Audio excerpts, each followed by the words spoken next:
Hey there, Sally. I heard from John that you were going to be having a wedding. Is that really true?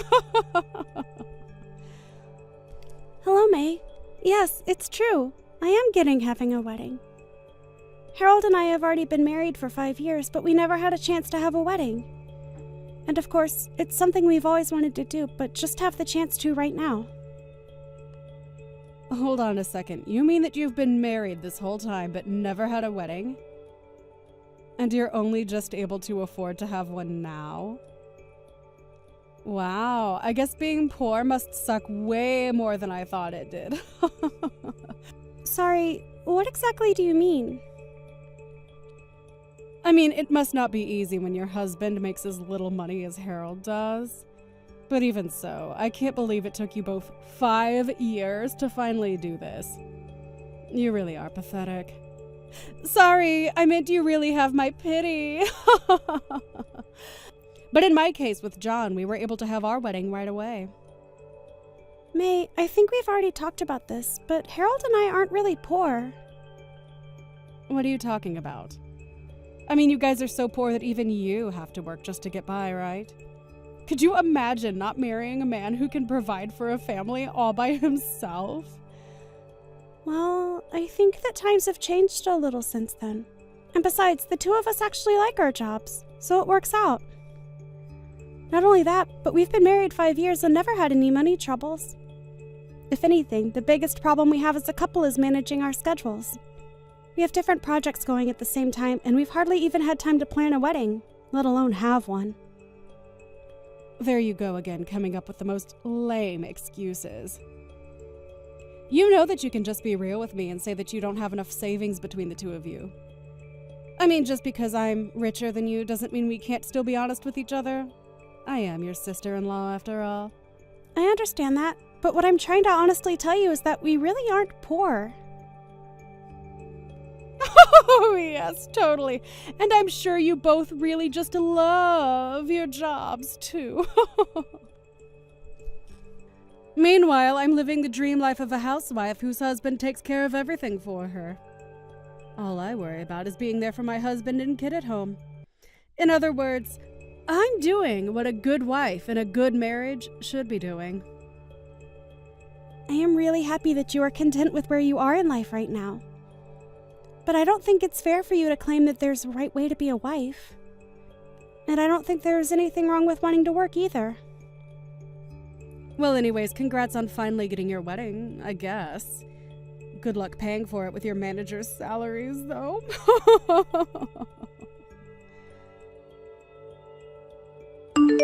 Hey, John, how's it going? I just had a quick question for you. Are you really going to let May continue on as a housewife? I thought you said that you get a pay cut and things were going to be a bit tight money-wise for you. Hey, sis. Yeah. I'm not going to lie, things are pretty tough since May still isn't working at all. But I feel like it's not often you message me, especially about stuff like this.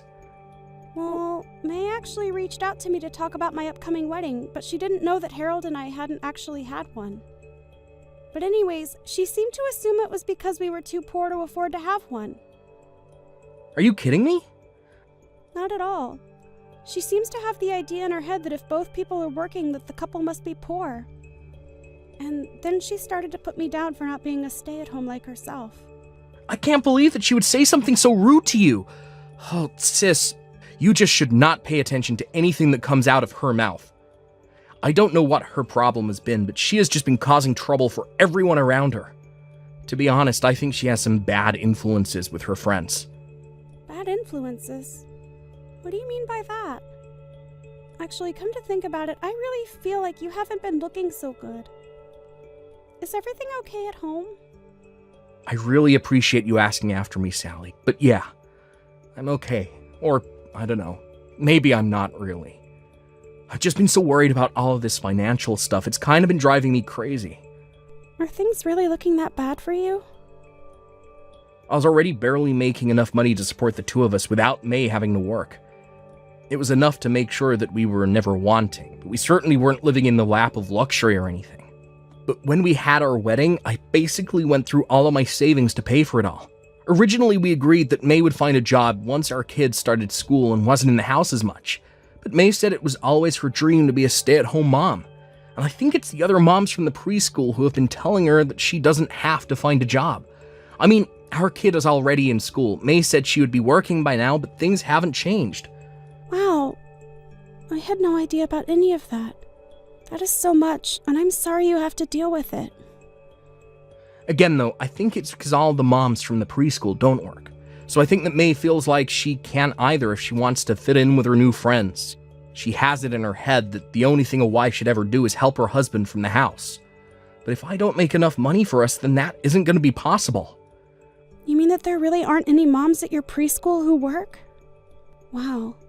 The other dads who send their kids there must really be loaded then. That's the impression I've gotten anyways. So, while I'm able to focus on my work, getting a raise is a totally different story. I've talked to some of the moms at the preschool, and many of their husbands are managers who run businesses. Wow, so they really have an easier time giving themselves raises when they need to then, I take it. You nailed it right on the head, and I've tried explaining this to May, but she just refuses to listen to what I have to say. I told her that I really need her to work, but she just doesn't want to hear any of it. Wow. I'm so sorry you're having to go through all of this, little bro. It's really so much to deal with. She tells me that she works hard for the family at home, and that's her job. And I think that there is nothing wrong with wanting to stay at home if your budget allows it. But you have to prioritize having all of the basics before you can just refuse to work. I know that, but it just makes it so much worse that she uses being a housewife as a way to put you down. It's really embarrassing, to be honest. So anyways, again, I'm so sorry that she's treated you poorly. Oh, John. You don't have anything to apologize for, at all. In fact, I would like you to come over to my house once you finish work today.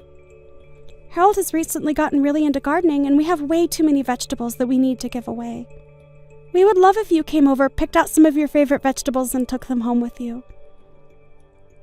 Oh, wow, that would be amazing, thank you. Also, we are, of course, going to invite you to our wedding. But I really would like to see you looking a bit better on that day. Just make sure you're taking care of yourself, okay? Of course, sis, thank you so much for listening. It means so much to me. Of course.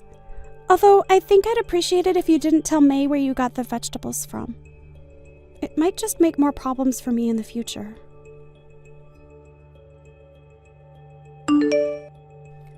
Oh, Sally, I just wanted to say how sorry I am. I know that your wedding is today and all, but I'm afraid that Harold and I won't be able to make it. Wait, neither of you are going to be able to come to our wedding?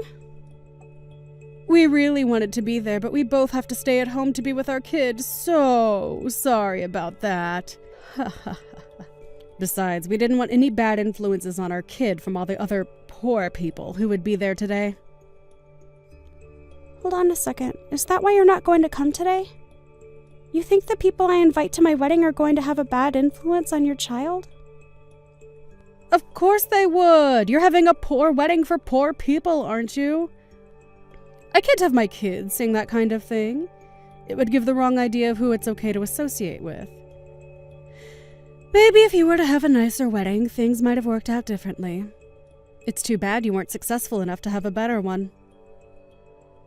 Hold on a second. Please tell me that you aren't serious about this.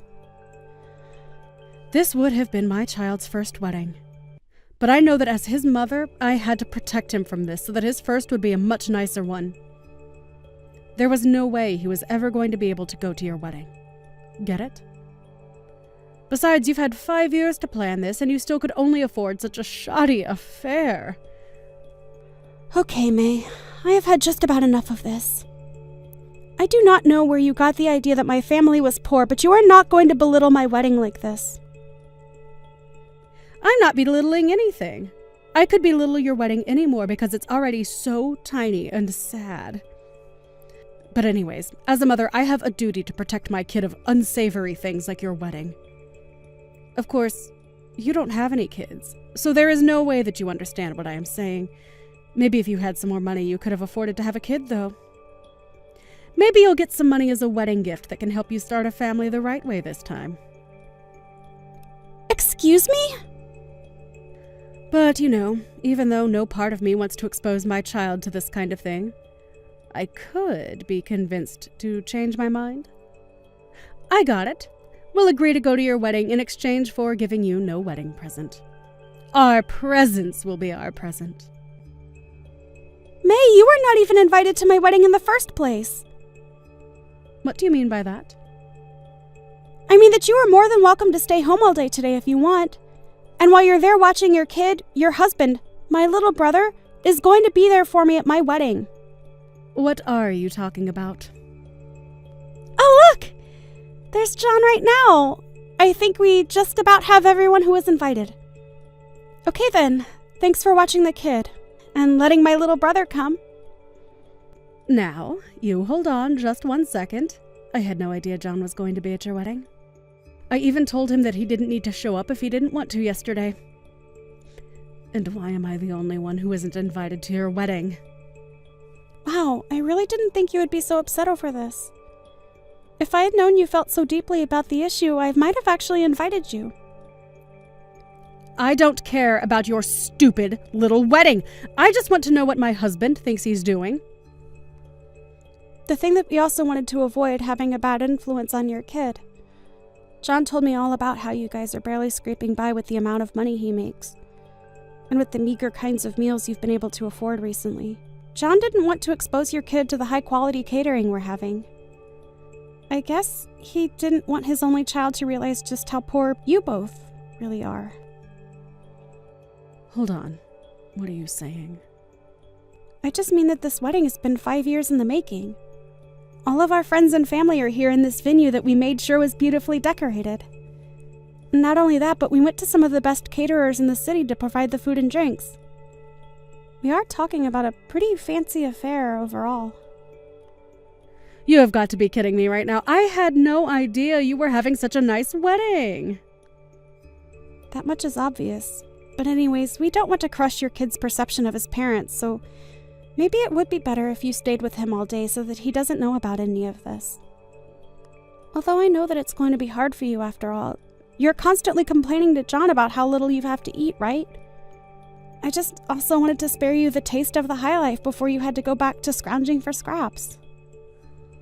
Is this supposed to be some kind of joke or something? You're not supposed to be looking down on me. I'm supposed to be looking down at you. Don't you pretend like you're richer than me. But it's nothing of the sort. I really am just worried about you and your son and don't want to cause any drama at home. So that's why John agreed to come here by himself as a representative for all three of you. That way you could all save money by only sending one person. But when you say that, it makes us sound like we're poor. We're not like you. We don't both have to work. My husband makes enough to allow me to stay at home full time. Are you really sure about that? Because John paints a very different picture. Honestly, hun, you need to face the facts. We are poor. I could barely afford a wedding present for my own sister. Wait, hun? We? Don't tell me this is John. It is. And you really need to stop pretending like we are rich and that it's okay to look down on people. I know that you really want to be a stay-at-home mom, but I think it's time that we face the facts. What facts? What do you mean by that? You make enough money for me to be a stay-at-home mom, right? Do you realize that I only had $5 left in my bank account after I bought Sally's wedding present? How can you not be scared for us when that's the reality? You only had $5 left? That's right. You have no idea how hard it was to see that balance left in my account. I work really hard, and it always feels like we're still living right on the edge. But I thought that there would be more money in there. There was at least $35 in there last time I checked. Do you really think that that's all that much better? How can a family survive an emergency if that's all they have? I need you to start working, May. We can't keep going on like this. We need more money coming in. No, I don't need to work yet. I'll just spend even less money. I promise. I'll try so hard to keep the house clean and take care of our son. Think of all that I do so that you can focus on your work. Besides, all the other moms at the preschool don't have to work. It isn't fair. I am really grateful for all the work at home that you do, May. I really am. But the fact is that we can't survive like this and something has got to change. You're really serious about this, aren't you? I understand and really respect why women might want to stay in the home and take care of things there. The reality is, however, that we aren't in an economic situation where we can afford to do something like that. I mean, we have a kid now. We need to be able to save money for his future. We will be better parents by both working than not. I don't know what to say. This can't be happening! It is. And you and I are going to have a long talk when I get back home about how we as a couple are going to plan for the future. In fact, I'll be honest. I'm considering a divorce. You want to get a divorce? You can't be serious. I am literally starving myself just so that you can continue with this unsustainable dream of being a stay-at-home mom. I can't see how we're going to survive as a couple if this is going to be how things are. Sally, are you there? I need a job right now. I have decided to work, but I really need a job. Oh, May, well, congratulations on coming to that decision. I think it's great that you want to start working, but I am not sure you'll be able to find a job here. Please, even an entry part-time position would be great for me. I can start as soon as I drop off my son at his preschool and go until I have to pick him up. Well, that's good thinking. I think a part-time job would be great for someone in your position. But the thing is that other part-time jobs pay so little. And no place is willing to pay me a lot because they don't think I have enough experience. Everywhere I look, I'm only offered minimum wage. So please, can you get me a job with your company? I heard from John that you actually make a lot of money, like $100,000 a year. Well, surely you must be really busy if you're doing a job that pays that much, right? Don't you need like a secretary or something? Is that what you would like to work as? Yes, and I need to be paid at least $30 an hour. Oh, and also, I don't know how to use a computer at all. So you'll also have to provide me with training, which should be paid for as well. I'm really sorry, but I don't think we have an opening for a position like that right now. Well, then what about Harold, your husband? He's an illustrator or something like that, right? I can probably draw okay. So how about you ask him to hire me as an assistant? Just make sure I'm getting paid at least $30 an hour, okay? I'm sorry, but I wouldn't even hire you for $5 a house. What is that supposed to mean? I mean that I'm really glad you want to work, but you need to do a little more research about how job hunting works. There are plenty of part-time jobs that require no experience, and I would look into those first. Wait, no, please. You really aren't going to hire me? To be honest, you haven't really given me many good reasons as to why I should. Work on your skills and come back to me, and then maybe we can talk. Please don't go. I've tried applying for these jobs, but they were also so stupid, so I gave up. You gave up looking for other jobs? Yeah, but I have to find something this week or else John is going to leave me. He's been so mad, and I really think he might do it. So I really, really need a job. You mean that he's really going to go through with it? I thought he was just bluffing. So did I. But when I got back home, I realized that he was serious about this. He really expects me to find a job. Working a job should be way easier than taking care of the house and raising a kid. Why can't John just make more money like the other husbands at the preschool? You know, I asked John something just like that, and that was when he seemed to get the most upset with me. Yeah, it sounds like you're kind of ignoring everything he's been trying to impress upon you. And now he's telling me that I have to find a job no matter what. He said it doesn't matter what it is, I just have to find something. And if I don't, then he is going to leave me. Wow, I don't think I've seen my brother that upset with someone. I tried to reason with him, but he wouldn't have any of it at all. So now I've been looking for jobs, but I can't find any. I told people that I don't want to do work where I'm standing all day and that I want to be paid more than they are offering, and they all turn me down. Well, it sounds like you need to settle for something or else your marriage is going to be over. That's why I'm coming to you, hoping to find a job that I wouldn't mind doing as much. Please, even $20 an hour would be great. I won't lie, I hope that John does divorce you. He gave you clear conditions to prevent this, and you're making this way more difficult than they need to be. So you're saying you don't care if my husband leaves me? I think that him and your son would both be happier if he did. Anyways, I can't help you, and this is a problem between you and my brother. So leave me out of it. Good luck with the job hunt. After that, Maid began desperately searching and finally found a job at a gas station, narrowly managing to avoid being divorced by John. Now that she is working, however, it seems that May is starting to realize the value of a hard day's work. My brother, on the other hand, still hasn't let her off the hook. I hear they've stopped talking about divorce, but in the meantime, John has secretly found a new job that pays much better than his last one. He told me once that he's saving up to be able to divorce May smoothly. It hurts me to see my little brother going through something like this, but I know that he knows what is best for himself. Thank you for watching till the end. If you felt good about this video, like the video. If you didn't like it, let me know why in the comments. Subscribe too. Your likes and subs lead to our motivation. We have so many videos on our channel as well, so go ahead and take a look. See you